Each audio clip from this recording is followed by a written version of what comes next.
Living a life in full is a conversation you always wanted to have with that person who gave an amazing TED Talk, or the author of one of your favorite books, or that inspirational Olympian you always wanted to know more about. It's graduate-level conversations with those making a difference in the world and in the lives of others.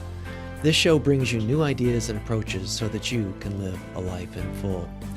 I'm your host, Dr. Chris Stout, and I hope you enjoy this episode.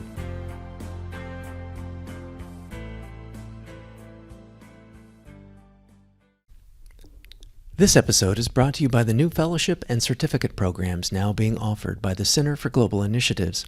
As you may know, the Center is an all-volunteer organization, and the same is true for the faculty in these programs, so all the tuition goes to support the work of the Center. It has always been our ethos to open-source humanitarian intervention, and these programs use the same approach in that all the materials we use are freely available all the time to anyone, everywhere, even if you don't take a course. We have built a world-class faculty and contracts with other universities, medical schools, and partnered NGOs. There are 2 fellowship tracks, one for those wishing to start their own nonprofit or non-governmental organization, and one for those seeking mentorship for career development and advancement in humanitarian work. Our initial certificate programs include humanitarian intervention, social entrepreneurship, and global health practice. Please consider taking a world-class Masterclass with us. Visit alifeinfull.org and click on the Courseworks tab to learn more. Thanks. Welcome to another episode of Living a Life in Full. I'm your host, Dr. Chris Stout. Show note: the format of this episode with David Meltzer is a bit different than most, in that David's time was limited to 30 minutes. His assistant noted that 30 minutes with David is about the same as 60 minutes with other guests, and I think you may agree after you hear our conversation. So I'm recording this intro after David and I spoke. I hope you enjoy our action-packed interview. Today's guest, David Meltzer, was the CEO of the renowned Leigh Steinberg Sports Entertainment Agency, which was the basis of the Tom Cruise movie Jerry Maguire. He is now the co-founder with partner and NFL Hall of Famer Warren Moon of Sports One Marketing, which leverages over $20 billion in relationship capital to market some of the biggest sporting events in the world, like the Superbowl, the Masters, the NFL's Hall of Fame, the Pro Bowl, the Kentucky Derby Breeders' Cup, and award shows like the Emmys, Oscars, and Grammys, as well as numerous charitable events. David regularly speaks around the globe at some of the world's biggest business, sports, technology, and motivational events, and as a result, he was recognized as one of Forbes' top 10 keynote speakers. He's created a value-based consulting model that focuses on guaranteed quantitative value, which has earned him Marshall Goldsmith's recognition as a top 100 business coach.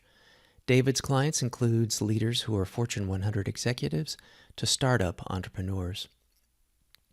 In terms of media, he had a starring role in WGN's World's Greatest Motivators.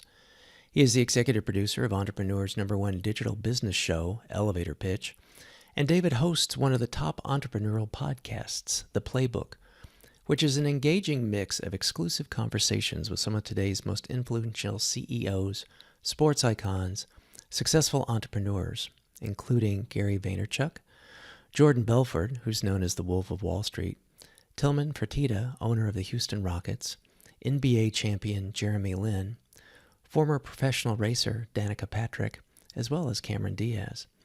He's often on the other side of the mic as a frequent guest on a number of interview shows as well, such as Bloomberg, ESPN, Forbes, CNBC, and Variety. He's a 3-time international best-selling author, and we'll be discussing some of his books and his philosophy today. David has been recognized by Variety magazine as their Sports Humanitarian of the Year, and he was awarded the Ellis Island Medal of Honor. And now, our conversation.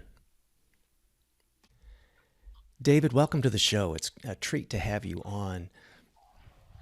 Thank you for having me, Chris. You bet. For those that may not know your background as well as I do, I'd like to start with maybe a bit of your origin story. Can you tell us a little bit about your childhood and how it shaped who you are today? Absolutely. It's funny because I have that sign behind me that money doesn't buy happiness. And that's really the relationship that tells my story since I've been very young. I was a child in Akron, Ohio, 6 kids, a single mom. She worked 2 jobs, packed their dinner in a paper bag, and filled up turnstiles at the 7-Elevens with greeting cards after she taught second grade. Wow. But I was extremely happy. In fact, the only time I wasn't happy as a child was when I'd catch my mom crying over financial stress, food, cars breaking down, whatever it may be. And in my mind, I thought, man, if I could just buy my mom a house and a car, if I could just be rich, then I'd be happy all the time. And so that became what I called my attention and intention. That became my pursuit to make as much money as I can, to be as happy as I can. And, in my journey, what I found was that life reaffirmed that for me. 9 months out of law school, uh, I was a millionaire. I went to the Silicon. We sold that company for $3.4 billion in 1995. Wow. Learned how to raise money and raised hundreds of millions of dollars in the Silicon Valley in the 90s. By 1999, at 31 years old, I was CEO of the world's first smartphone for Samsung and Microsoft, the first Windows C device. And I had everything and I was happy. Everything up until that point in my life reaffirmed that money bought happiness. And so I was raised with an energy, a currency for me was driven by, I could buy what I needed. I could buy more than I needed. I could buy happiness. I could buy love. And I did buy my mom a house and a car, and that reaffirmed the same. And then you also, though, there was sort of a turn in that story as well, too, where you had some additional economic hardship that you've written about in your books. Yeah, absolutely. So, that journey, what I learned in my journey was money did not buy happiness. And that's why I have that sign behind me that says money doesn't buy happiness. But what it does do is it allows you to shop. And the lessons that I had to learn, I believe pain is an indicator. It's an indicator that you have lessons to learn: mental, physical, financial, emotional pain, spiritual pain, all just indicating that you have a better direction to go. And so I went ahead and learned my lessons, and I learned that money doesn't buy love or happiness, but it allows you to shop. And I had some lessons to learn on what to shop for and how to shop in order to be happy. That's good. I'm not going to give any spoilers because I want to go into your books in just a few questions. But I think you've really kind of walked the talk of that in terms of how you've demonstrated that in your life and what you've been able to do. I know today you really, with your consultancy and with your current work, working with entrepreneurs and startups and stuff, that you've got a variety of tools and things available to people. But I guess my question to maybe start off with the current affairs that we're all dealing with COVID-19, you've been steeped in the last few years working with public relations and managing and adapting with sports teams and with sports venues. How is COVID impacting the work that you do, and what are your thoughts about this currently?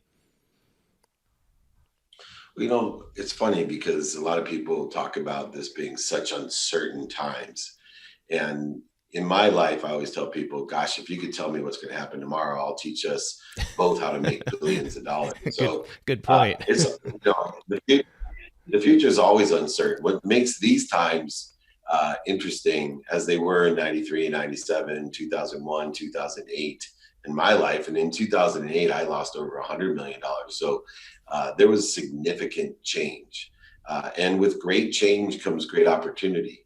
And so what I help people do, and then to have my own business, is to look at what I do have control of. And the first thing that I look for is to control my mindset. I have an extreme superpower of finding the light, the love, and the lessons in everything, and teaching other people and empowering them to find, through gratitude, the light, the love, and the lessons in everything. And then moving that to mindset to heart set. How do I feel about it? Right? I have complete control of how I feel, and teaching people to practice ending fear is a key component in order to effectuate taking advantage or having huge opportunity from huge accelerated growth. And so how we feel is determinative upon four things. One, how aware are we of the needs of the ego, the primary and secondary needs of the ego? The primary and secondary fears that exist in our life that create interference, create void, shortages, and obstacles to the great light, love, and lessons that we're always created and connected to. And so the first thing of being aware is to know the needs of that ego-based consciousness, the need to be right, offended, separate, inferior, superior, anxious, frustrated, angry, resentful. All of these different needs of the ego cause us to waste time, resources, and money. In fact, if anyone listening goes back and just figures out how much time, money, resources that they have lost just being worried, you could double the amount of income you make right today with all of that time, money, and resource. So the first thing of being aware of how we feel, and then second, stopping. The problem with ego-based consciousness is not only does it create interferences, avoid shortages and obstacles, interference and corrosion between the great source of power, light and love, and source energy that we're connected to, but it actually sends in the wrong trajectory. It accelerates us in the wrong trajectory. So the best thing to do if you're moving at a high pace in the wrong direction is to stop and figure out which way to go. And so I tell people all the time to stop and then drop.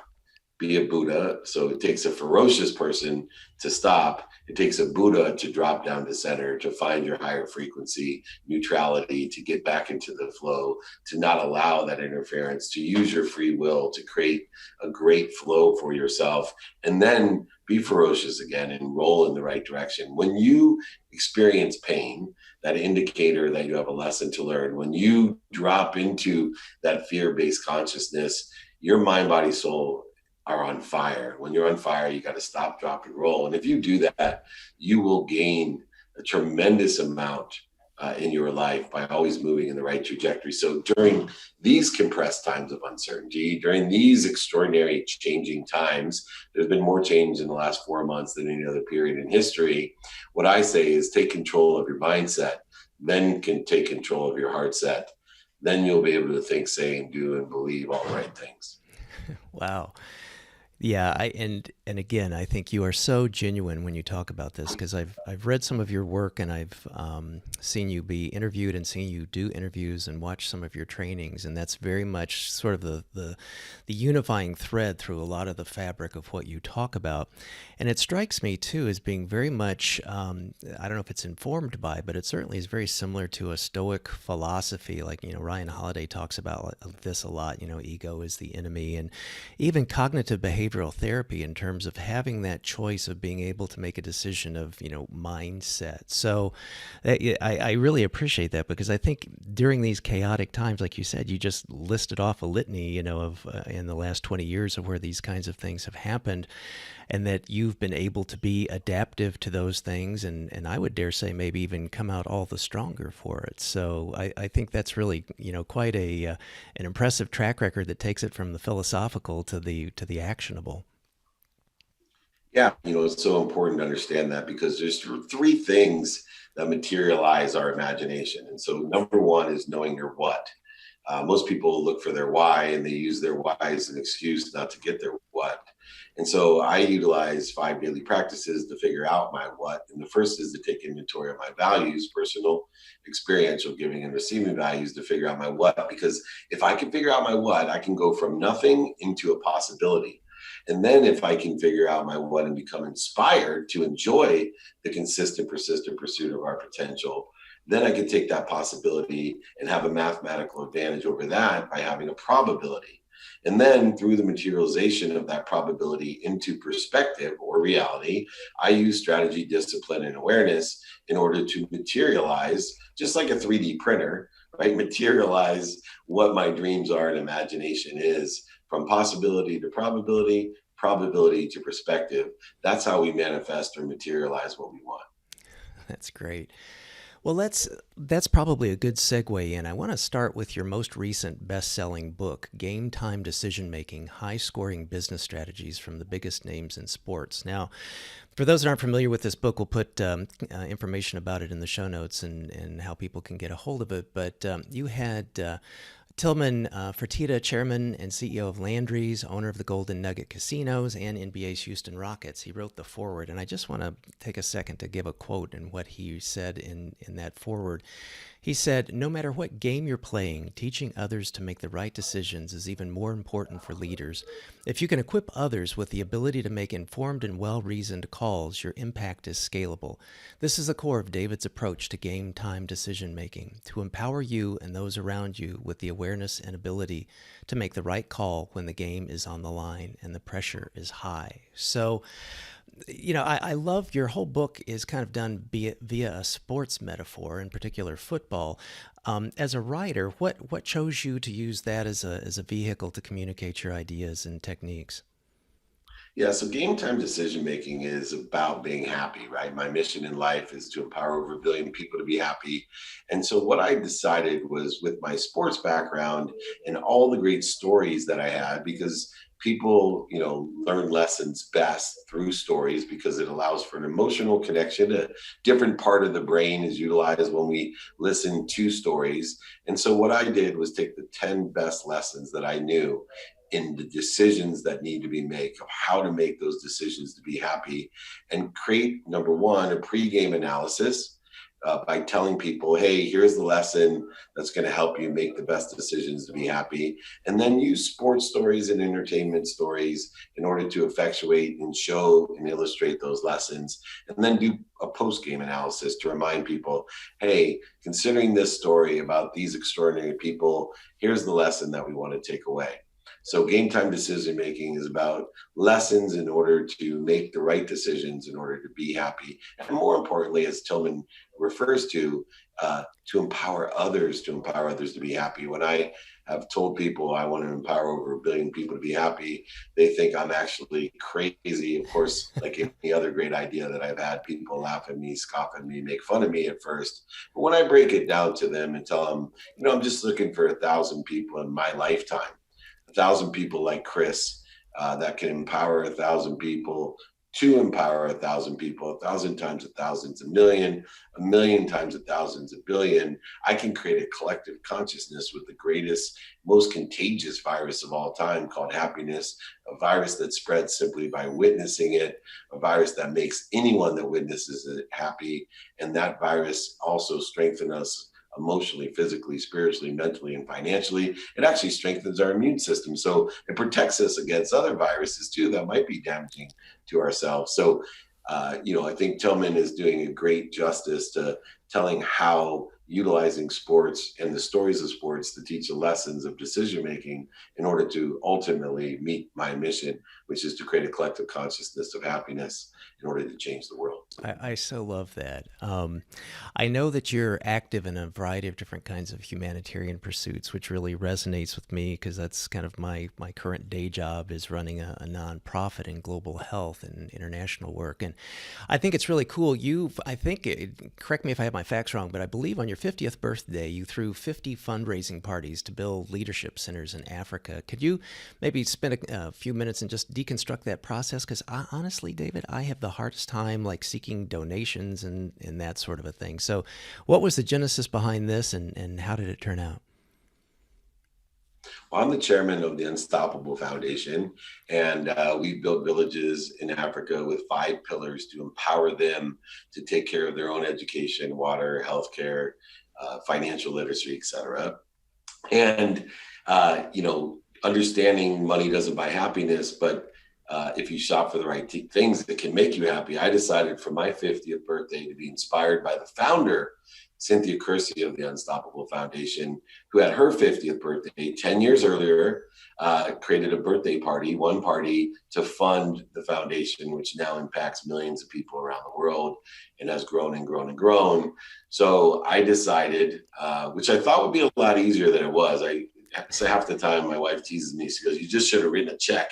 But I decided at that time it was very easy, and I was traveling the world. I speak around the world to empower other people as a chancellor of Junior Achievement University, as a keynote speaker around the world to empower people, and as the chairman of Unstoppable.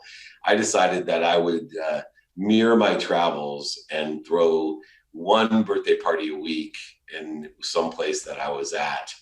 And I will tell you, it was the most giving thing I've ever done. Not monetarily, although we raised millions of dollars, but emotionally, physically, spiritually. I don't know if you guys all get as excited as I do at birthday parties, but to do that every week, it takes a lot out of you. And I was so grateful. It was so exciting how many people rallied around me and building these community centers to tie all the generations so that not only were the younger people learning about technology and tourism and auto mechanics and engineering and all these great tools, but they weren't losing their culture, because we now had community centers where the most valuable situational knowledge, not just experiential training and skills and knowledge were being passed through, but the shared knowledge from generation to generation was extraordinary. And so probably still to this day, when people say, what's the best thing you've ever bought? It wasn't the Ferraris, the ski mountain, or the golf courses, or any of the properties, or any of the things I bought that I didn't need to impress people I didn't like. By far, the best things I've ever bought were these community centers in Africa. That's great. Well, it certainly, I think, then circles back to speaking to your wanting to make a billion people happy, and just think about the work that everybody's been involved with in those kinds of centers, and then they go out and do what good work that inspires other people. They go out and do good work. So it's really a teach a person to fish kind of aspect with it as well. I tip my hat to you, my friend. That is very impressive. Thank you. So I want to wind up our conversation talking about your coaching work, because I think that's actually one of the ways that I first, came in contact with you, your writing, your background, your history. You have a very popular entity called Friday Trainings. And for listeners who aren't yet familiar with it, can you talk about what Friday Trainings is all about, how they work, and what your reason for starting them was? Yeah, so I started it over 20 years ago, only training what I knew, which was sales. And I wanted to teach a 5 to Thrive system, how to stimulate interest, transition interest, share a vision, manage and develop that vision so you'll thrive and be happy. That has evolved over the last 20 years into thousands and thousands of people every Friday joining me with a Road to Revenue and Happiness series. Everything from toughness to telephone, alternate ego training, sales training, pitch training, all types of great training. Q&A, I have once a month at least, the BYOQ. You bring the questions, I'll bring the answers. But my main objective is to help empower others to be happy, to empower over 1 billion people to be happy with the Road to Revenue series. So every single Friday for free, I give this training, and you can reach out to me directly at david@dmeltzer.com. I give free exercises and guides. I have a free online training as well, and I actually give my books for free as well. So if you reach out to me at david@dmeltzer.com, or just join my text community at 949-298-2905, you can join what is a great community of people that are more interested than interesting and are trying to empower others to be happy. That's great. We'll put that in the show notes as well. I'm particularly a fan of your Q&A because, man, it really, as you alluded to, and I'm here to testify to that, the questions are very broad based. I mean, they seem to come from people that are maybe just in the formational, foundational, got an idea, have an itch they want to scratch and see if it really could turn into a business, to people that are a little bit more fully fledged and looking to advance their work. So I think it's really, kind of a nice experiential thing to kind of hear from a master that's been through the ups and downs and the backs and forths with doing this kind of work. They're all available on YouTube as well too, right? In your website, that people can go back and take a look at them. They're actually featured on Spotify and Entrepreneur. The Playbook is my podcast, so it's the most popular downloaded podcast that they have, and we have, is the trainings themselves, more than the Cameron Diaz's and Dan Aykroyd's and Ray Lewis's of the world, all the great celebrities, entertainers, and athletes that are on the Playbook as well. The trainings seem to be the most popular, probably because of the input and the asset and resource of being able to answer so many different questions. I always joke around, if I told all of my listeners that I'd pay your taxes, state and federal taxes, we'd have the biggest following in the world. And yet I am offering to pay the greatest and most expensive tax you're going to pay, which is let me pay your dummy tax. I've paid a lot of it. So if you want Dave Meltzer to pay your taxes, the most expensive tax you have, come see me, come join me. Dave Meltzer will pay your dummy tax for you. That's great. That's great. Well, you know a lot about coaching from athletics and the whole aspect of that part of your career. You know about coaching from the work that you do with entrepreneurs and established business leaders and people of all stripe. Um, what's the difference between, or is there a difference? How do you distinguish between a good coach and a good mentor? Or how could someone find the difference of that? Does someone say, "Hey, I need to go hire me a coach," or "I need to go find a mentor"? Or how do you and intellectually separate those two if you do at all? I don't at all. For me, the key component is finding someone in the situation that you want to be in. So a good mentor or coach is someone that sits in this situation that you want to be in. And if you know your what, you'll be able to ask them, one, to give you that what or teach you to get that what. And now, if there's a quantitative value to that, then it could be a paid arrangement. So, in essence, mentors can be free or paid. I would not pay, and I don't pay my mentors or coaches unless they guarantee quantitative value of profit. And I do the same thing in my business, where I have free training, coaching, exercise guides, and books. I have a private group as well. But anytime I collect money, it's only month to month and guaranteed to be a profit center for you, which then becomes giving in my mind. If I can guarantee you, if I collect $50,000 for you to coach you in a month, but you make 100,000, can you see any reason you won't want me to coach you or mentor you, or would you care what I called it? I don't think so. And Right. that's the key to any business relationship is, are you living in what I call the 120 realm, where you're providing $100 worth of value and only asking for 20? That takes giving and receiving, making them one. So how are those metrics? Like, would you consult with someone that's I can't a startup would probably have a difficult time being able to afford that kind of a consulting fee. So are they more established C-suite folks that come for the five-figure coaching gigs, or and like Yeah.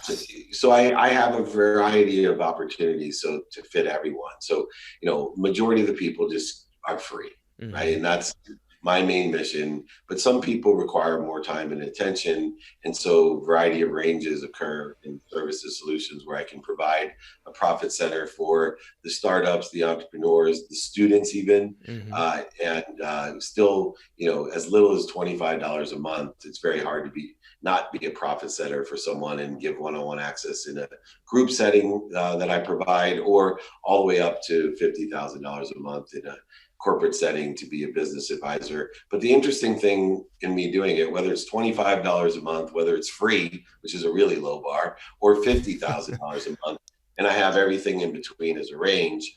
My thing is I only work month to month and I guarantee profit. So no, I mitigate all risk for anyone. So as long as somebody is aligned with what I'm teaching, they can't see any reason not to work with me. It usually falls on the other side that I want to make sure that I have the time, resources in order to, one, guarantee the profitability, and two, effectuate what they're trying to do. Do you vet your potential students or prodigy? Do they like if someone just has sort of maybe a cockamamie kind of idea, you just go, well, I'm not going to be able to, you know, have this idea be able to pay back in spades because it really needs some work, or they need to pivot and do something different. What's the kind of the initiation process that you would go through to select someone? They've obviously reached out to you and selected you. Does the Yeah. vetting go the other direction as well? Well, that's why I have the private group setting, which is $25 a month, so that I have anyone that's serious is going to be able to go ahead and work with me at that level. And as we build up, I then can move them into some one-on-one private, one-on-one access as I build them and help them scale and develop. And there's also some networking, so I love the fact that everybody starts in free, moves to a $25 setting, and then from there we grow together and we guarantee success for each other. That's great. Yeah, I think it helps people kind of move off that perspective of ambivalence to say, what are the reasons, what are the barriers, what would stop me from doing this? If there's potential in my idea, and if I'm sincere about it and have the energy and whatever the grit, the gumption to be able to do that, that you provide a vehicle and a way to do that. And people can also kind of take you for a test drive and be able to read your work through your books, be able to, see what you've done through Entrepreneur Magazine and through the other places that you publish, as well as, publishing on YouTube and media with your interviews as both a guest and as a host. So I want to circle back to making a billion people happy. I think that, one of the things I've been impressed with you with, David, is that you've got a variety of different tools. Like, I don't know if it's a toolkit or a Swiss Army knife or what, but you are able to reach out to people in a variety of different kinds of ways and, kind of hit them wherever they are in their journey. You're able to provide, some people like to read a book and write in the margins and think about it and have ideas. Other people like to consume audio or watch a video or see you, dual screen with Cameron Diaz or something like that. So I think you're well on your way to, there should be some little David meter of, how close are we already to a billion? Because my suspicion is that you're probably, already have moved the needle on that count. I really think that you've got an impressive approach to how you go about doing this. So interesting is that I have learned one great lesson. It's a great place to finish with, right? Is that how do you blend persistence with patience, and how do you detach your emotions from an outcome?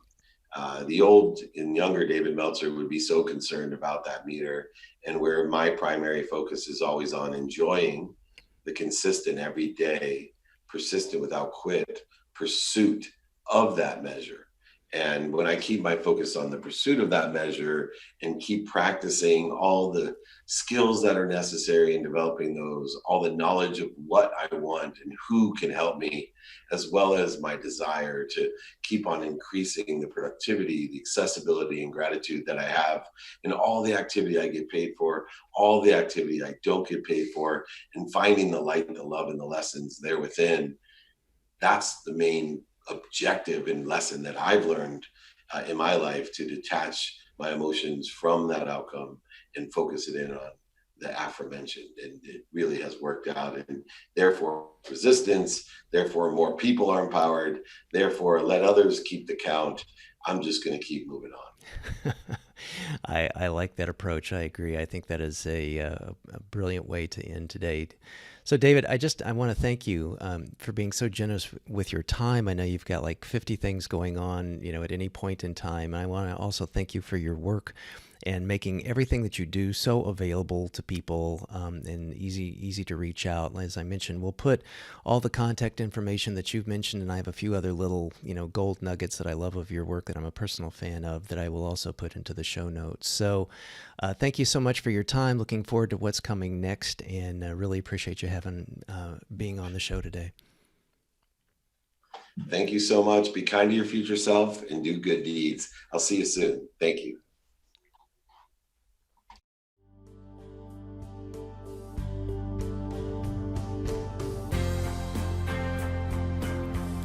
Living a Life in Full is a production of Stout Media, a subsidiary of Gordian Knot, LLC. Assistant producer, Gracie Wong. Music, Dan O'Brien. Executive producer and host, Dr. Chris Stout. To learn more, stop by our website, A Life in Full, for show notes. And please recommend us to your friends and subscribe on your favorite platform. And as for the obligatory disclaimer, this podcast is for general information uses only and does not constitute the practice of psychology, medicine, nutrition, or other professional healthcare services, including the giving of medical or psychological advice. No doctor-patient relationship is formed. Lastly, and perhaps most importantly, I take conflicts of interest seriously. For all of my disclosures as well as show notes, please see livingalifeinfull.org/podcast and my LinkedIn profile. Thanks, and until next time.